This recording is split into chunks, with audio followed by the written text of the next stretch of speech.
Okay, before we start reading The Elevator, we're going to review what mood is through this video. So watch the video, listen, it's going to ask you some questions and you'll have a chance to stop and answer them. Take a look at these two paintings. When you see this painting, how does it make you feel?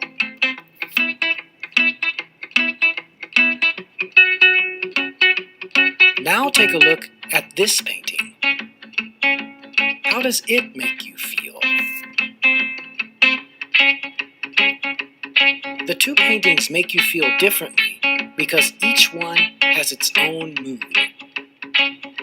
Mood means the feelings that paintings, music, or literature evoke. Literature means So, stories. like painting, writing also can have a mood. What mood does this passage have?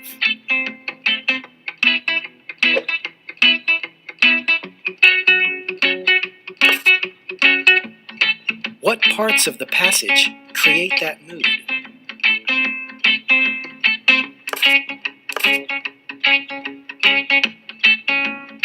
Do you know how mood is different from tone? Find out by watching What is Tone?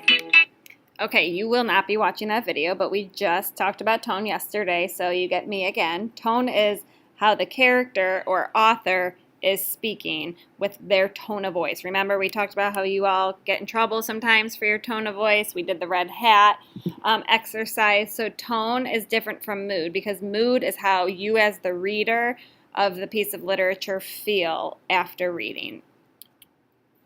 So we're going to be reading The Elevator. I'm going to read through, and as I read through, there's stopping places on your copy.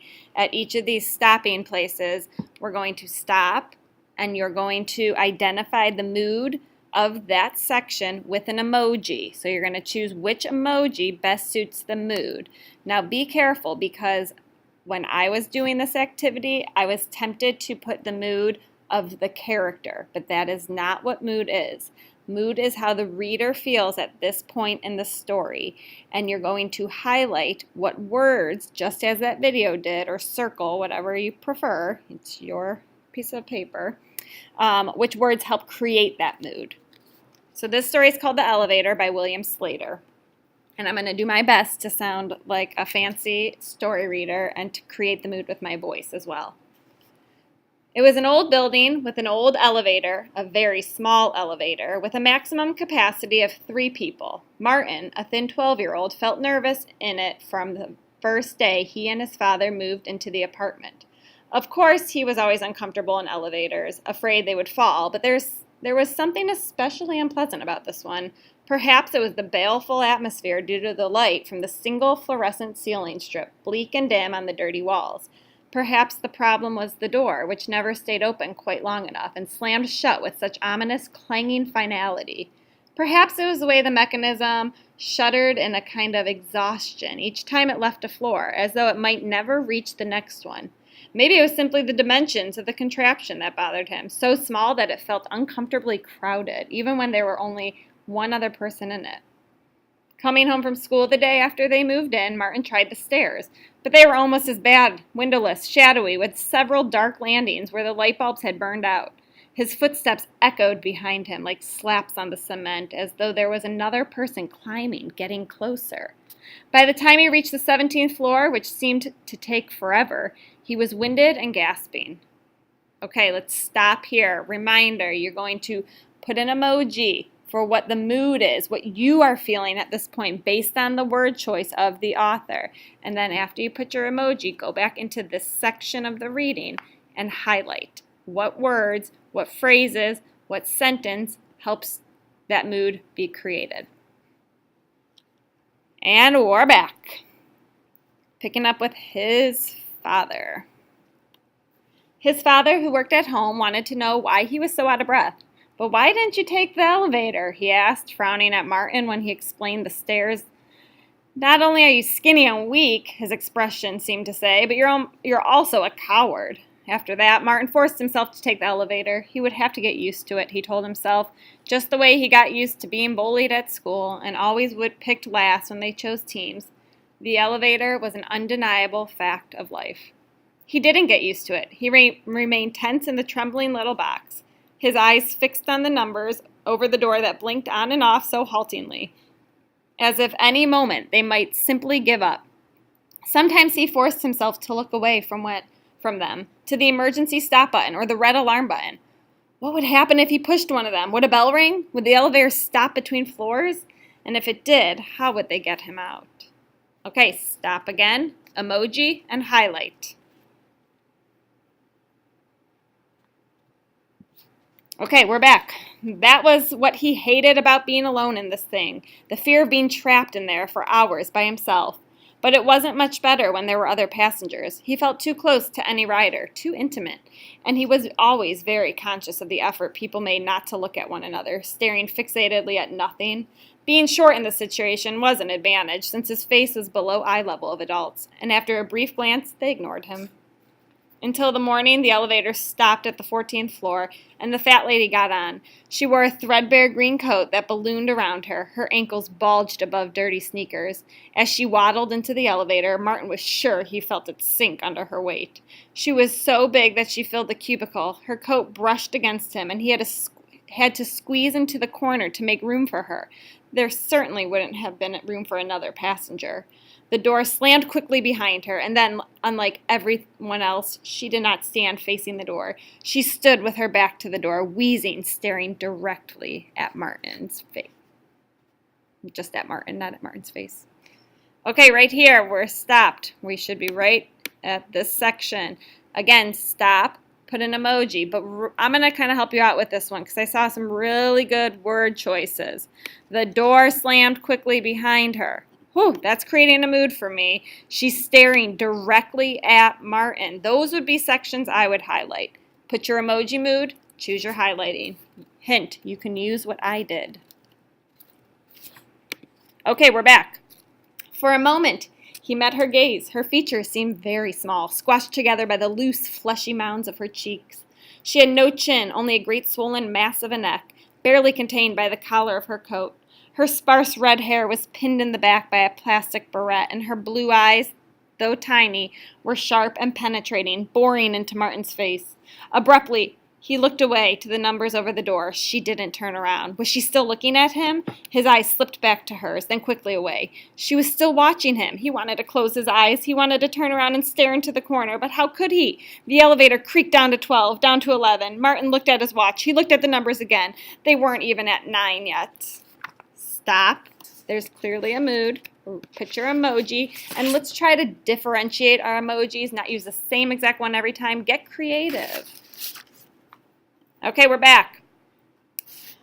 And then, against his will, his eyes slipped back to her face. She was still watching him, her nose tilted up. There was a large space between her nostrils and her upper lip, giving her a piggish look.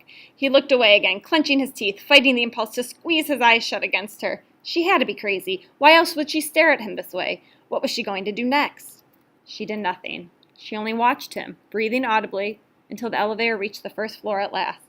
Martin would have rushed past to get out, but there was no room. He could only wait as she turned, reluctantly it seemed to him, and moved slowly out of the lobby, and then he ran. He didn't care what she thought. He ran past her, outside into the fresh air, and then he ran almost all the way to school. He had never felt such relief in his life. Stop here, make your emoji, and make sure you're highlighting the words or the phrases or the sentences. Okay, we're back. I'm going to finish reading this next section, and then you're going to read the rest on your own and stop at the different stopping points to do your emoji and your highlighting. He thought about her all day. Did she live in the building?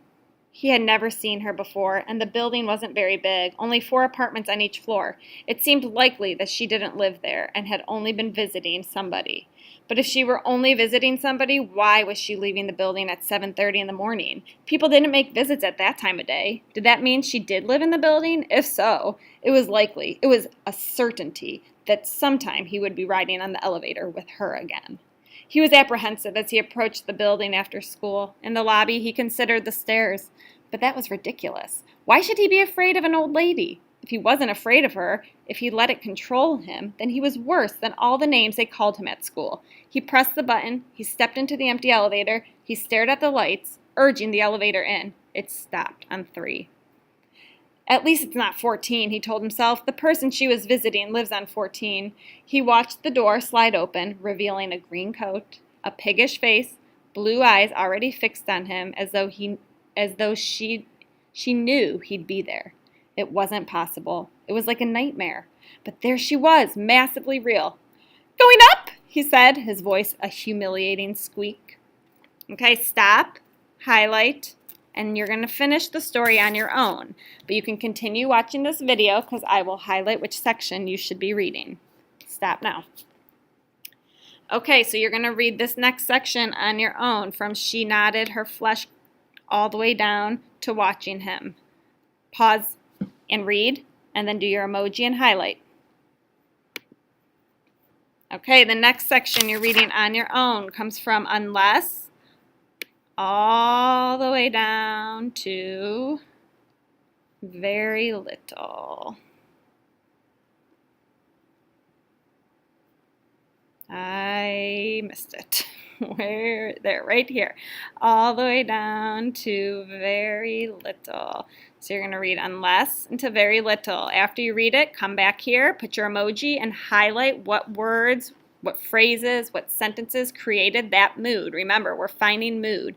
And mood is how you feel as the reader, based on the word choice, based on how the writer uses the words to create a mood.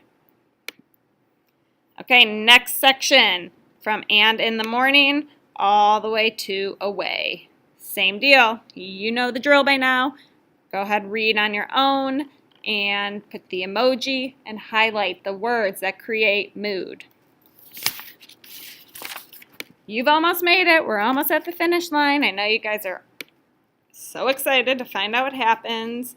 You may be a little disappointed, but you got to read the last section, highlight the mood or the word choice that the author uses to create the mood, and choose your final emoji for the mood.